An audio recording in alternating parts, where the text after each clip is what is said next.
Hey everybody, welcome to Spaghetti to Strategy. My name is Greg Lawrence, and joining me as always is my friend Bill Walker. And we are totally excited to have a guest with us today. His name is Rob Odil, and he is the co founder of Genie in a Book. So let's meet him. Hey, Rob, welcome to the show today. Hi, guys. Thank you so much for having me on the show. I appreciate it. Oh, it's our pleasure. It's going to be great talking to you. Do you want to just tell us a little bit about what you're doing? Yeah. Under a year ago, we started a personalized children's book company called Genie in a Book, where we take family photographs and we turn them into personalized storybooks and coloring books. Uh, it's been a really exciting ride. I'm super excited about the product. Oh, that's fantastic. Now, I understand you sent in a few pictures. Want to check those out now, or do you want to wait for later? Sure, yeah, we can take a look. All right. All right. So, why don't you tell us a little bit about this? Yeah, so this is a personalized book for a girl named Zoe. Uh, she starts a community garden throughout the book. Uh, Interesting premise for a kid's book and very personal to her directly. So this is actually one of my favorite books that we've made. All right. Now, let's check out the inside of this. So how do you guys do this? How do you get create all the inside pages? Yeah, so we have a few technologies that we use. We start out with story writing, story generation through an AI model that uh, takes the customer's prompt, their brief description of what the story might be like, and expands it into a full narrative. And then based on the narrative, we do some analysis and we extract three pretty critical, pieces of information. The the main and side characters, important objects that show up throughout the book, and then scenes that recur, multiple times. And then we use all that information, on every page to ensure, consistency across the whole book so that the characters look the same. If they're carrying like a magic compass or they have like a shield or whatever fits the adventure, uh, that object will end up looking the same throughout the book. And then when the character moves from one scene into another scene and maybe back to the original scene, then we can keep that consistent as well. So the locations are also tracked as distinct objects in our pipeline. Are these all hardcover books? So we have three formats. We have a hardcover, a paperback, and a coloring book format. All three use the same pipeline and do the same type of story generation. So whether you get a coloring book or you get a paperback or a hardcover, you end up with just as good of a story. It's really just about the binding and the color of the pages. And then our coloring books are on uncoated paper, so they're colorable, where our hardcover and paperbacks are on coated paper, so they're more resilient. And then we have several bundles that we offer. We have a hardcover paperback bundle, and then we have a hardcover coloring book, paperback coloring book. We have several bundles that we put together that let you kind of mix and match the formats. That is super cool. Now, these books, are they do your clients then sell them on Amazon, or are they just one-offs for their own personal use, or So far, they're just one-offs for individual people that order them, typically as a gift, or like as a keepsake for some event. We have been working with some nonprofit orgs and some other organizations to put together books that are geared around marketing. So, so one of our customers is a nonprofit in Virginia that deals with food security for K through 12 kids, and they wanted to build a book that would be an activity book for a kid, but then would also help destigmatize the need for help. so that kids might feel more comfortable coming forward and asking for help. So they're ordering a large stack of these books to take to schools and hand out, um, just so that they can reach the people that need help who might not come forward for that help, right? All right. So that was a perfect segue. So your nonprofit organization wants some books to help some kids. And how can Spaghetti to Strategy help you in your new business venture? Yeah, so one of the things that we've been kind of struggling with a little bit is that, there's no end to the number of ideas that we have that we could pursue, right? And so Absolutely. right now, yeah, and right now we're doing the direct to customer channel. We're working on an in-person sales channel, and we're working on, like I said, the nonprofit, the nonprofit books, and then we've got comic books coming up in a month or two. We'll be working on that. So we feel a little bit kind of stretched thin, Hmm. and uh, and so prioritization uh, and like where to put that effort. I think something like that could be very helpful for me. I think so too.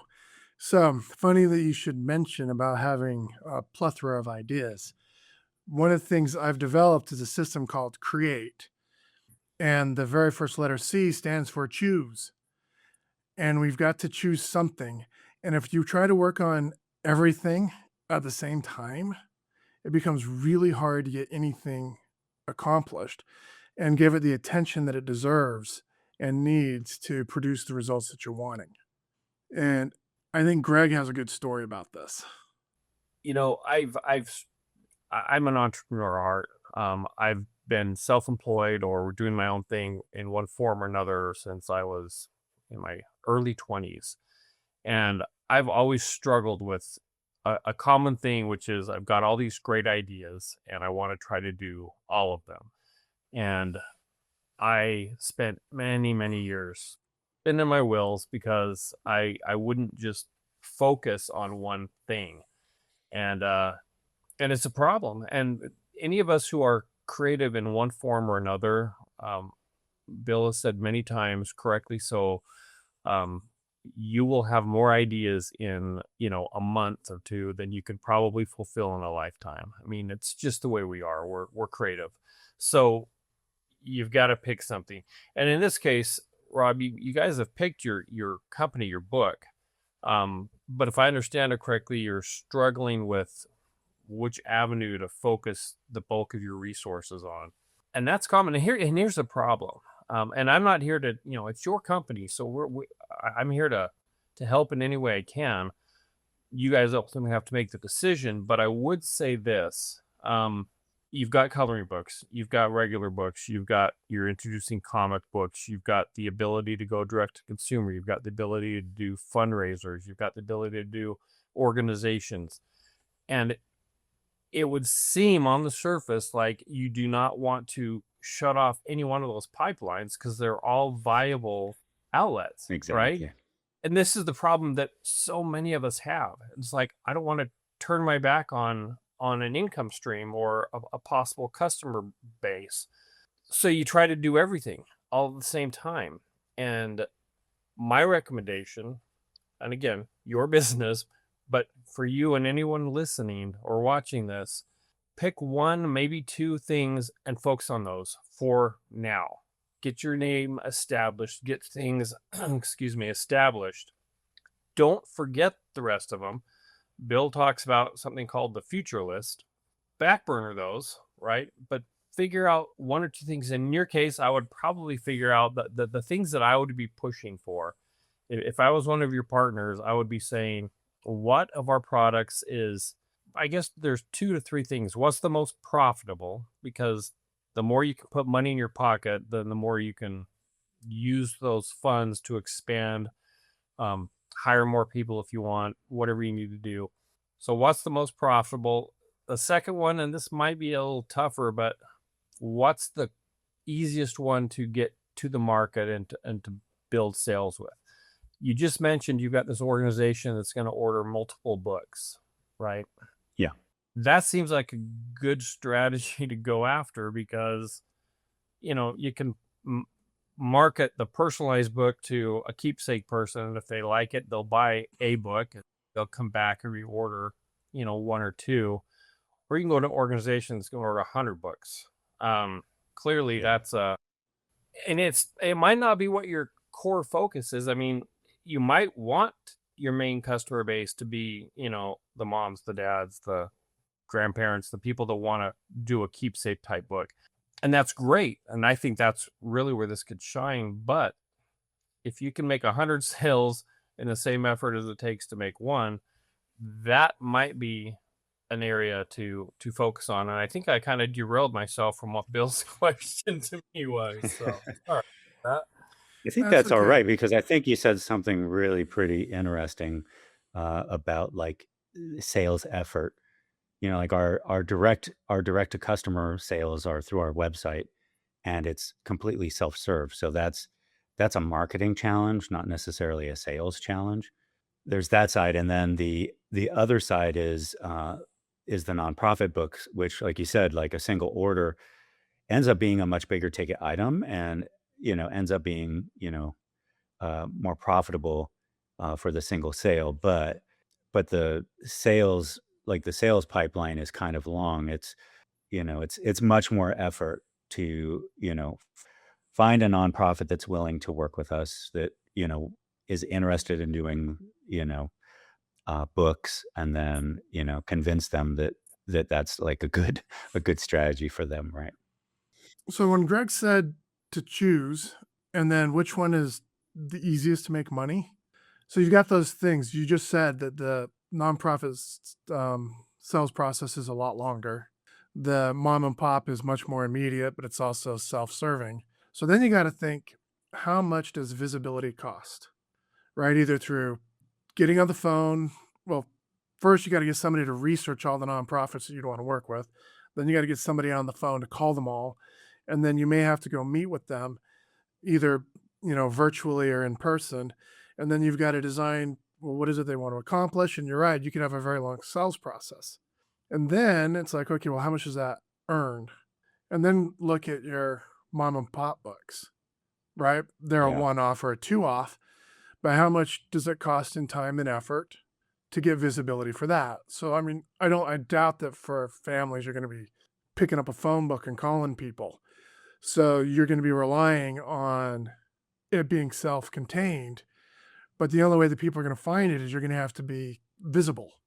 You're going to have to find a way that people can find you, and not just find you, but the right people can find you, so that they can go through your automated process of getting the book.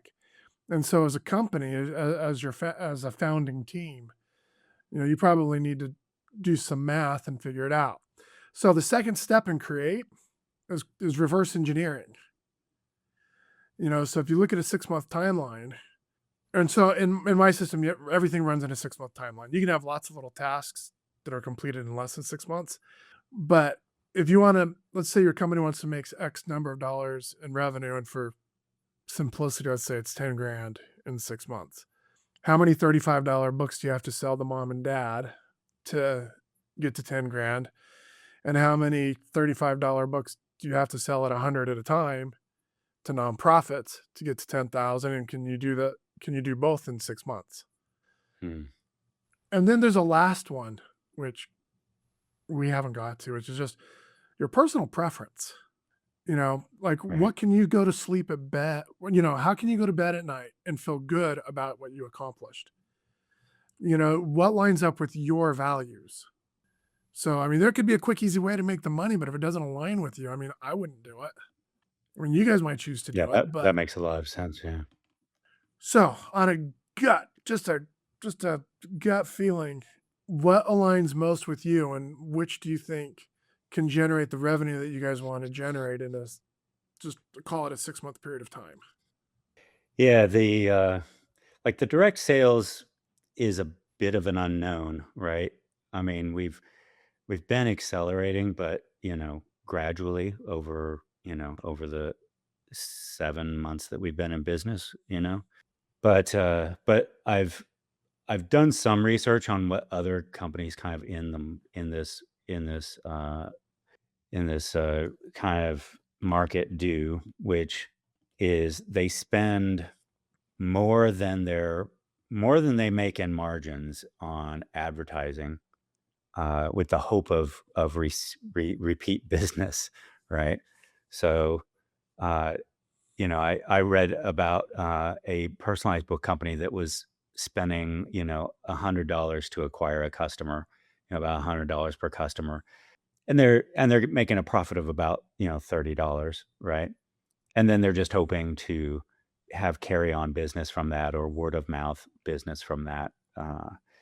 And I don't necessarily want to get into that into that area where you know we're kind of chasing after lost margins all the time. So I'd like to do better than that in that area. And then the nonprofit thing is a completely different beast. Like it's not marketing at all. It's direct sales. Somebody actually sitting down and, like you said, like researching who are the nonprofits, what's their phone number, can I get a hold of a decision maker, the classic kind of sales tasks, Mhm. right? um I feel like just from like my gut feeling, the gifted books, to directly to customers maybe has the most upside just because there's not that much, like, once word starts spreading around and people know about it, then there's not that much actual effort on the sales side. You know what I mean? But there's still a huge effort on the visibility side. There's a huge effort on the visibility side, Well, I yes. mean, if you think about it, we'll use Greg's favorite example, which is Coke. They're everywhere. Coca-Cola. Yeah. Yeah, yeah, Coca-Cola. Yeah. We're talking about soda Coke here, is not also illicit everywhere, yeah. products, but soda. Okay, so we'll call it Dr. Pepper or root beer or something, so we don't get in trouble by anyone. No, but if you think about how much advertising dollars they spend to make the public aware of them, and I think you're right, the direct to consumer, I believe that has the most upside. Just if you look at the number of families there are, and that's a very very cool gift if you can get the mass to know about it. You need the mass market to know Right. about it. So I got to Well, interject here. and go ahead. No, go ahead. After you. I was going to say that, like, the problem is getting the masses aware of the product without spending my entire retirement to get there, right? Yeah. that's that's the challenge, right? It is the challenge. So what I was going to say is, and we've been kind of talking about it, your biggest issue as I see it is visibility. You've got a great product, you've got several options, you've got a lot of ways you can go about marketing it. Your problem is visibility. People don't know who you are, right? There are Yeah. thousands, tens of thousands of people that will buy your product happily, eagerly once they know you exist. I've got a client. They have a 3D printing company. Um, 3D printing, a lot of people do it. So her way to get into the market was to go to, she chose schools, but she does fundraisers, right? And it does a couple of things. You talked about your nonprofits and stuff, and that's cool. But for her, she does some fundraisers. She'll go to a school, and she'll put together some 3D prints that have to do with things that that school would be interested in, mascots, things like that, and stuff that interest that age group.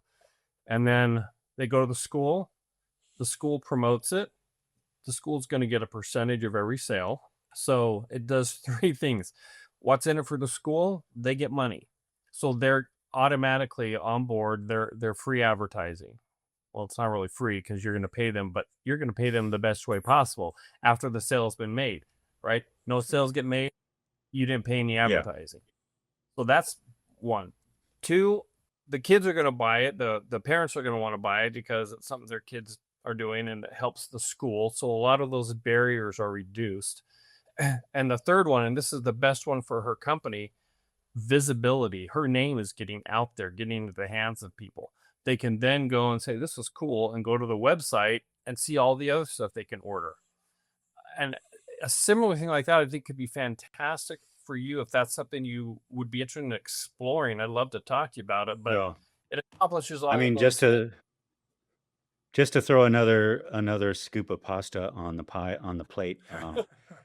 We do have like an affiliate program that we're doing with nonprofits.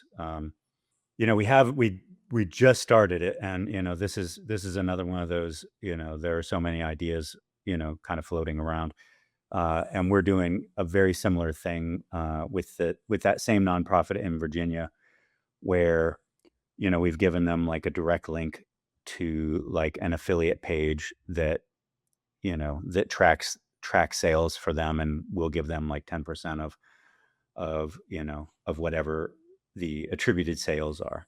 We talked about So I cost. love the idea. I love it so much that we already did it. Perfect. All right. Well, I was gonna say, you're concerned about cost of acquisition, and yeah, I think it'd be nuts to spend $100 to acquire a customer that's going to give you a $30 product. You got to make 4 sales to be I positive. agree. That's beyond risky, in my opinion. But if you were to take, let's just say you have a product that sells for $30. I'm just pulling numbers out, and let's say your profit on that is $20.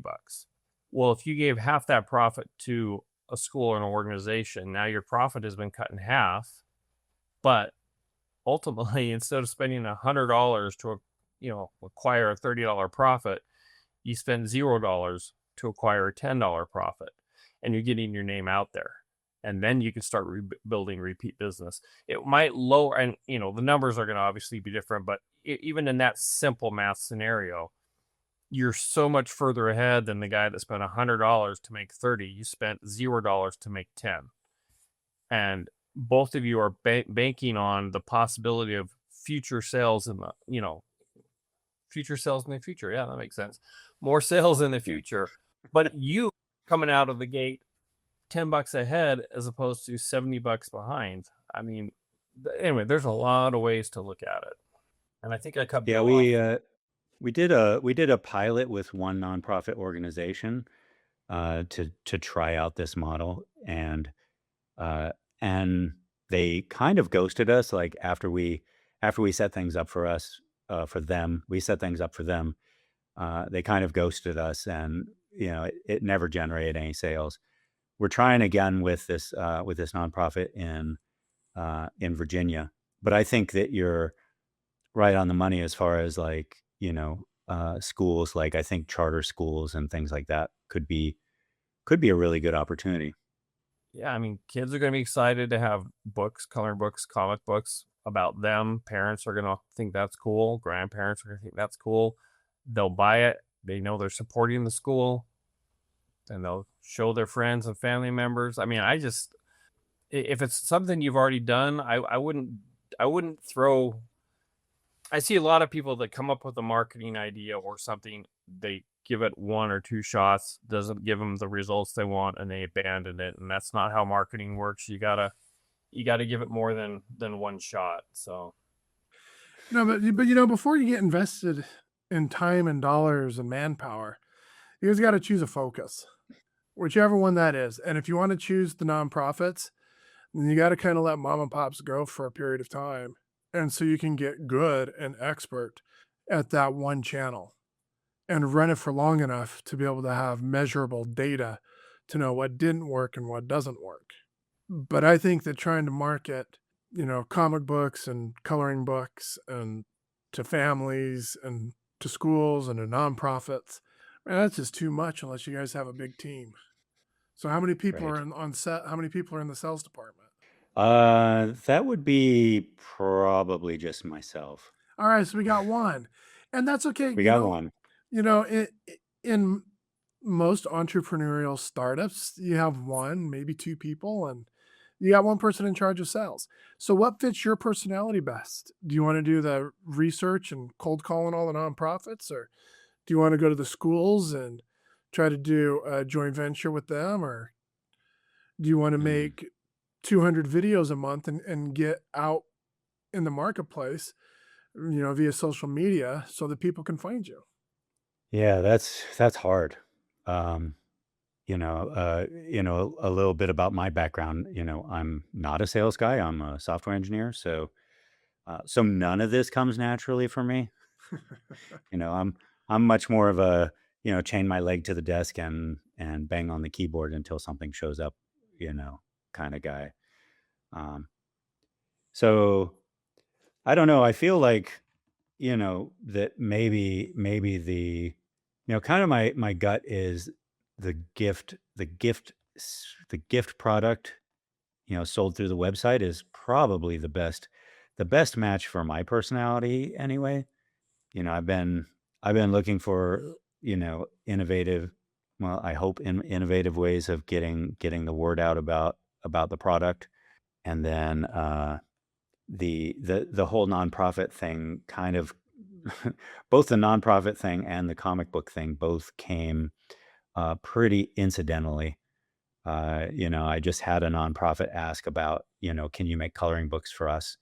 And I'm like, yeah, we can do that for you, and it just kind of fell in our lap, which, kind of has sent us, it's tough because, like an opportunity like that comes in and then it kind of sends us reeling like, oh, this is our new thing now, right? Like nonprofit says, hey, I want to buy, a, a big stack of books, 200 books or something, right?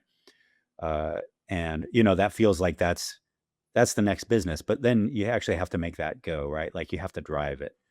You Um, do.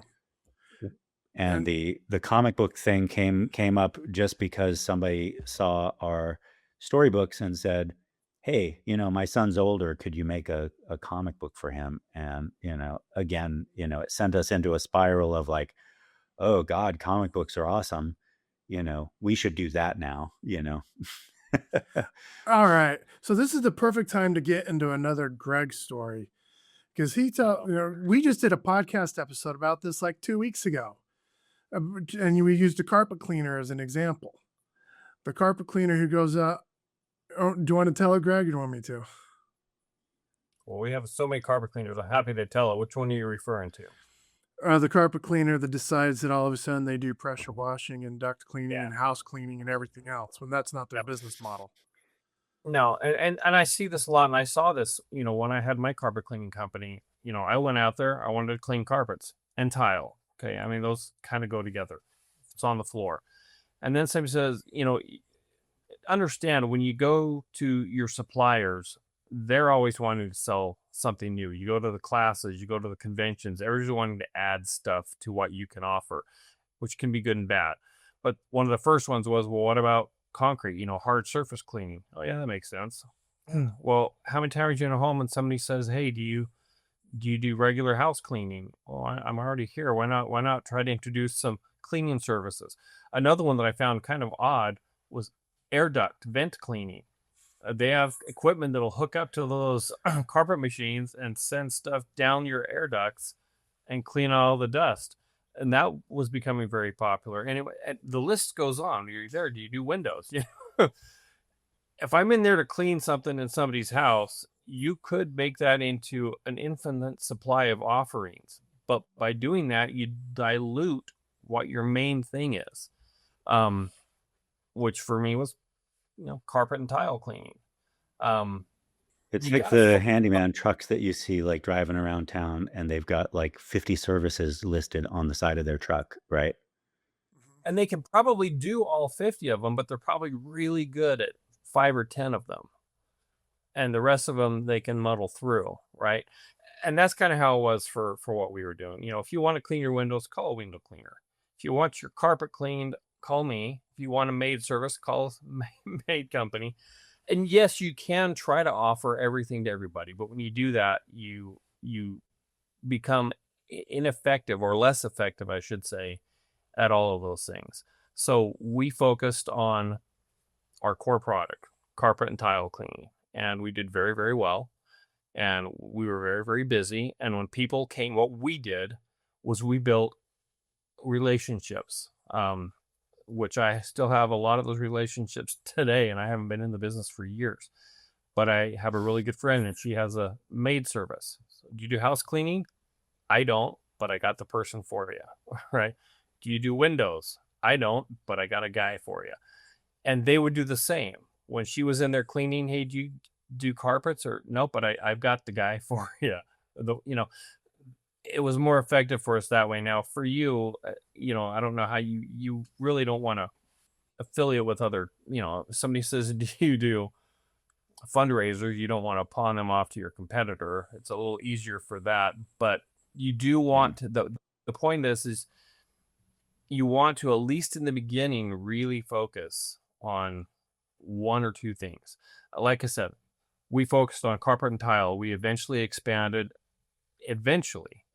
into upholstery cleaning. That was the first one. Hard surface, like doing pressure washing on driveways. And then we actually, towards the end, got to where we would clean RVs because they have carpet and upholstery inside and the pressure washing on the outside. So we tried to add things slowly as they fit and utilizing the equipment and the stuff we already had, right? I mean, I don't know if you know much about carpet cleaning machines, but they get really high pressure. So to get a pressure washing wand, that was one little accessory. Nothing else really changed. But to go to air duct cleaning, I never got into that because that was a whole bunch of other equipment I did not want to deal with. But anyway, I would really, and I've got some ideas I'd love to talk to you maybe next week about off the show so we can get a little more personal. But you do definitely need to think of one or two things to focus on, get good at those, and then expand. And the bottom line, the mantra I will tell you constantly is visibility. You already got a great product. People want your product. They just don't know you exist to buy the product. So your biggest hurdle, in my opinion, is visibility. You don't need more products. You don't need to improve your product. You've got great products.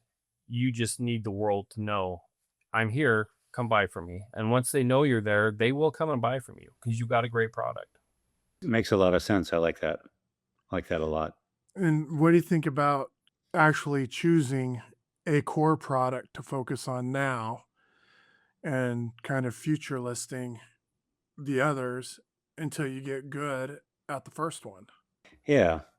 Yeah. I mean, as you were talking, Greg, I was thinking about, I think that some of the things are kind of complementary, like the comic books just kind of fall into our system already. Um, you know, is the marketing a little bit different? Probably.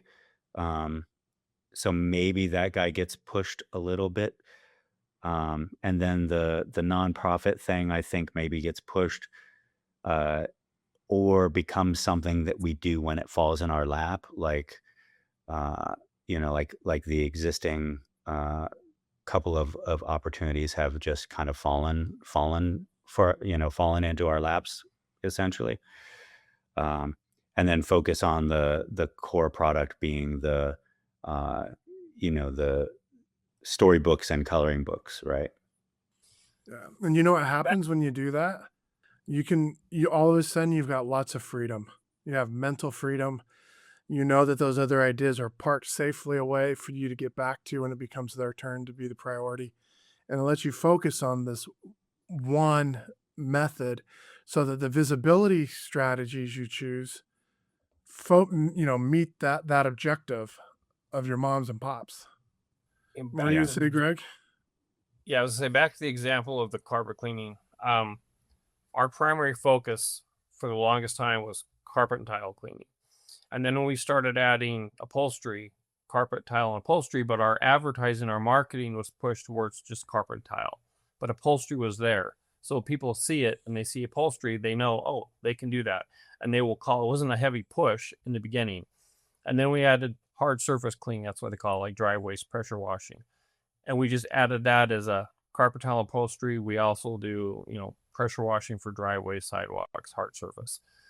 I was out there actively marketing carpet and tile, and as I became more comfortable, I would just tack on these other services that people could see it's an option. The way I might equate that to what you're doing is if you're out there marketing and getting visible to your core audience of one-off buyers, but on your website, in your marketing, ask us about, fundraisers or nonprofit or however you'd want to word that, just as a side that you don't really focus on. And then when those come to you, your main focus are your we'll just call them mom and pop, right? Your one-offs. But you're throwing that out there as you're gaining visibility. You're not turning your back on it, but you're not spending a lot of time and energy focusing on going after a nonprofit, but they will come across it. People will see it and go, hey, what about this? And like you said, and that might be the best focus. Focus on one thing, and then as those fall into your lap, of course you're going to take them on and service them, but it might not be worth your time and energy right now to spend a lot of effort pursuing and hunting down nonprofits. When they come to you, by all means, take care of them. But to pursue them as a direct focus might not be the best use of your time and resources right now at this stage. Again, this is something you and your partners need to discuss, but that to me seems like I said, you're going to hear me harp on visibility. You need to let people know you exist. Your products are fantastic. You just need people to know about it. So what kind of social presence do you have? Fairly minimal.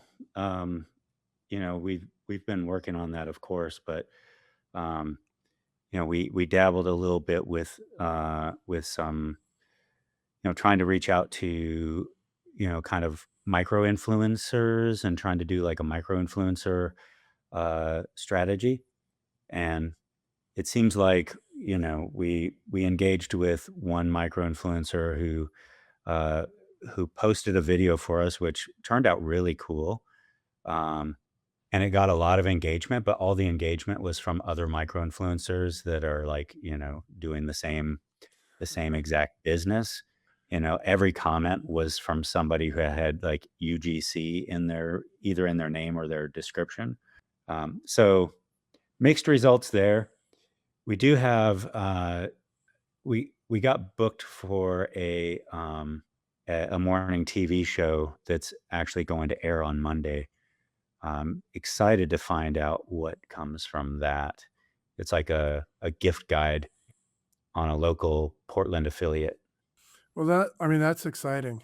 One of the things to think about when you're doing your visibility is if you choose to focus with parents who are going to be doing this for their children, for either their kids or as just them as their own personal keepsake, find out where they're hanging out at and spending money, and then focus on that media channel. So I don't know if that's Instagram or Facebook or Pinterest. In fact, you could probably get a lot of success with Pinterest with soccer moms, and they just need to discover you. But where are they hanging out? What gift questions do they have? And then how can you present answers to those so that they can find you? And so once you choose your source, then you can start reverse engineering a path. And in terms of social presence, you need to choose the most profitable one, most likely, keep it at 1 or 2 and get good at it to where your customers are. Yeah. Not unless you've got $1 million budget where you can just throw money around and see what sticks. But even then, that's probably not Gregg recommended. Yeah, I definitely don't want to do that. Neither do I. But you see how it all comes down to choosing first and really get dialed in about what you want to accomplish and who you want to accomplish it for? Like, who is I that like target that a lot. market? Yeah. Right. And then you can actually start making progress. The TV spot I think is really cool. It's a great way to get some visibility. That'll be a fun. Yeah, I mean, it's great. It's gonna be a really cool thing to put up on your website, right? Yeah. If it's a traditional TV station, they're gonna put that clip somewhere. Embed that on your website so people can see it. Absolutely. Yeah. Legitimate. Yeah, as seen on whatever that station is. They've said it's going to be on their YouTube channel and on their social media channels, and then the reporter herself has like her own thing. She's a freelancer, so she's also going to try to promote our stuff on her social medias, which was pretty cool. So if she has reach, does she have kids? Yes, that's how I connected with her. Interestingly, um, she has two kids going off to college. She was looking for back to school products, and I sent her a message saying, I know this is kind of kind of an outside play, like, it's unlikely to land with you, but we've got these personalized books that could be a great back to school gift. And I told her about one of our customers who bought a gift for their college age kid who's going to film school, and they made a storybook, a hardcover book, and a coloring book for that girl. And it turns out that the reporter's kid, one of them is going to film school. And so just coincidentally, there was like a lot of things that lined up there, which was really cool.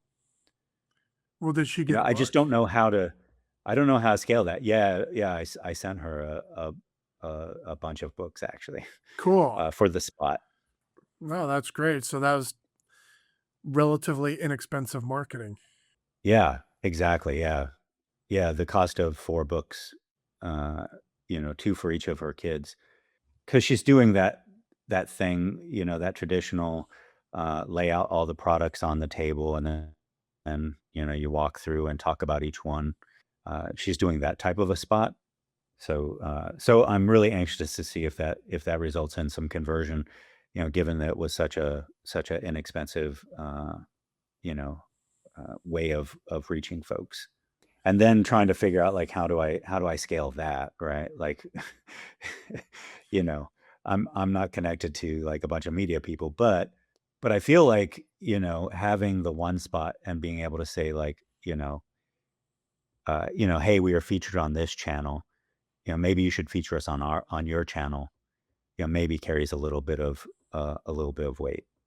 It will. That's what I'm hoping for. One of the things to probably focus on for the next several months is activity. Like, you can't really control whether or not people buy, but you can control the actions that you take to get visible and see how Right. much reach you can have. And see, I mean, so like your goal really needs to be how many people know your company. And so Hmm. that when they're all sitting at family dinner at Thanksgiving and they're talking about gifts, oh my goodness, I came across this guy and he's got this product and they do personalized coloring books and they do personalized comic books and you can get it as a hardcover and so that visibility, how many people know you and how many actions Right. are you taking to get known? Yeah. Yeah, that makes sense. Any thoughts about that, Greg? Oh, I've got so many thoughts. Too much to try to talk about on this call, but um, I'm just thinking of all the ways we could get you very visible. And yeah, you're in a great space. You really are. You just need people to know who you are, and there's so many ways we can go about doing that. So, do you have a list? If you, an email list, do you have a list of previous customers or people that have been interested in your product? Because if you've got that, marketing to them and expanding that would be a very profitable way, very effective way to go, I should say. Um, I don't want to keep dragging this on because I could just sit there and chant visibility all day long, and that's really Yeah. my opinion. You don't lack a good product. You don't lack a good service. You just need people to know who you are. I'm excited to see how this TV spot for you turns out. That'll be great. Me too. It's so exciting. Yeah. I You're like, okay, is this gonna break us out or? Yeah, and I was really, really pleased just to hear back from her just this week that she's actually going to use the products in her spot, because uh, she didn't necessarily ghost me, but she got kind of tied up with family stuff, and the spot kind of fell off the active communication for a while, and then she came back and said, hey, we're definitely, the books are so cool. We're definitely going to use them in the spot. So that was kind of the highlight of my week this week, is to hear that they were actually going to use our products. Well, are there any other specific questions that you have? I know we've kind of been all around, but is there anything? I guess, what do you guys? Yeah, I do have another like a specific question. I mentioned it at the very beginning, but we haven't really talked about it that much. And one of the strands here is like in-person sales. I'm working on, this is yet another idea that I'm working on, which is like a small portable kiosk that I can take to events and to places and do like kind of photo booth style activity that turns somebody into a coloring page, right? And then they can immediately, like, tap their card and buy uh buy that as a book, right? That's kind of the thinking. And one of the things that's kind of driven me in that direction is the lack of being based in Arizona, the lack of having any customers in Arizona, kind of bothers me a little bit. Uh, we had one family in Arizona that purchased books, but they're friends of ours. Um, but for the most part, our books sell really well, like on the East Coast, uh, California, everywhere except Arizona, it seems like. That seems odd. So one of the things we've been thinking about is like kind of this in-person experience. What are your thoughts on pursuing something like that? I personally think it sounds great, except there's some caveats, and I don't expect you to talk about those right now. But what is it going to cost to create that kiosk? What's going to cost to set it up somewhere? What's your cost to produce that one page? What do they pay for it? I mean, it's all to give you a completely honest answer would be questions we would have to discuss elsewhere that would have to do cost and profits, because it sounds like a great idea, but it also, to me, and maybe I just don't know, it sounds expensive. Well, to me, it sounds time consuming. Very cool idea, but if your clientele right now is on the coast and your main marketing method is online and you're really trying to reach families, is the cost and time going to generate enough business from a Phoenix metro area population to justify the effort of doing it? And is that how you're going to set up your business model? Because I don't. Yeah, it's a worry of mine for sure. Like, will it even convert? And I don't know the answer to that. As far as the cost of like producing the box, I've already built the thing. There's some software tasks to do, but I've built the thing. And my thinking, and let me know what you think about this. My thinking is that that for fairly little money, if it can convert, for very little money, I can hire somebody to carry this out to like farmers markets and uh, sit out there and make coloring pages for people all day and sell books all day, right? Um, I don't know. What are your thoughts? Well, I think that if you're in a place where people are just ready to spend money, like farmers markets or school carnivals or whatever, where people are actually going to spend money, I think you probably have a lot of people that would at least create the coloring page. And then out of that, there's probably a fair number that would buy the book. If I did it, I'd try to find a way to capture an email address so that you For can sure. drip market to them over time. But if you went down that path, then I'd probably find a way to work with schools or local people so you can actually try to dominate this market and own it. And but with you telling me that you have a limited visibility budget and we have a limited sales team, and that anybody you do hire, even if it's very inexpensive, they're representing you, is that the path you want to That's go on? that's another worry, is representation, and making sure that that the company reputation doesn't get stained by somebody who gets into a fist fight at the farmer's market, Not that I Well, think that that's likely, but it could happen and, could be a black eye. or just as something non-flattering.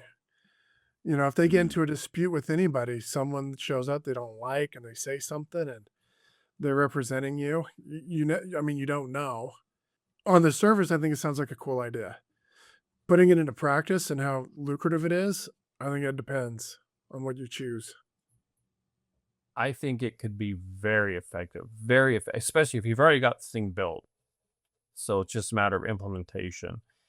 Depending on how and where you implement it, I think it could be extremely effective to increase visibility at a very low cost. In fact, it obviously has the potential to, if not be a profit center, at least to pay for itself as an incredibly good visibility tool.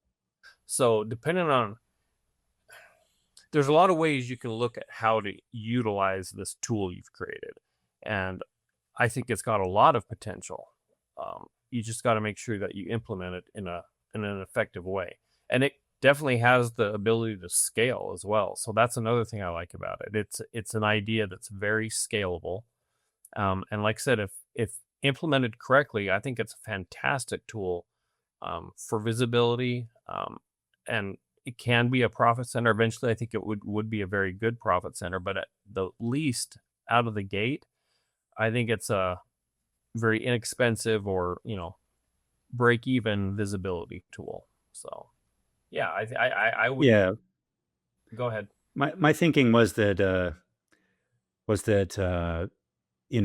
I myself and my partners would initially like take it out to events and do pilots and see if it converts, or see if that pattern works, for sales.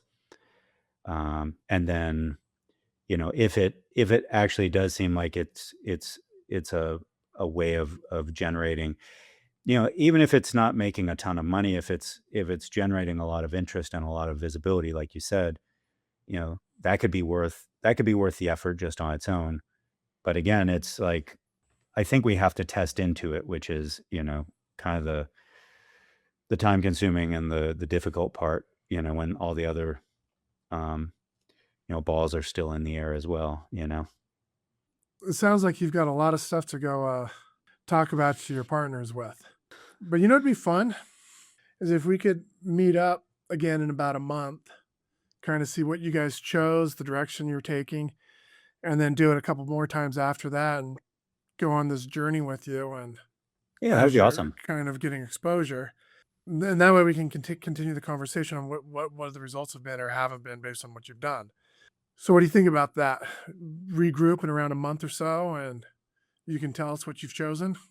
Sounds great. Yeah, let's do it. Excellent. Unfortunately, I don't have a great commitment ready for you. What do you think? In the next month, you guys can choose what path you want to focus on, and then begin developing and implementing a marketing system around that. Yeah, I think so. I think that's the right plan. All right. Well, I think we should be wrapping up. We told you we are going to keep this to an hour, and we're right about there. We totally appreciate you taking the time to talk with us this morning. It's been great fun Yeah, learning thank you about for you. having me on. I Oh, you're welcome. It's our I pleasure. really enjoyed it. Yeah. So, do you mind if we'll just stay in touch with you over the next few weeks, and then sometime towards the end of August or first of September, we'll get you back on, and we can see the progress. Sounds great. Yeah, that would be great. In the meantime, anybody who wants to check out your site, your product, we're going to list your website in the description underneath this. So, we encourage everybody to take a look at Genie in a book. They're really cool. All Thank you right. so much.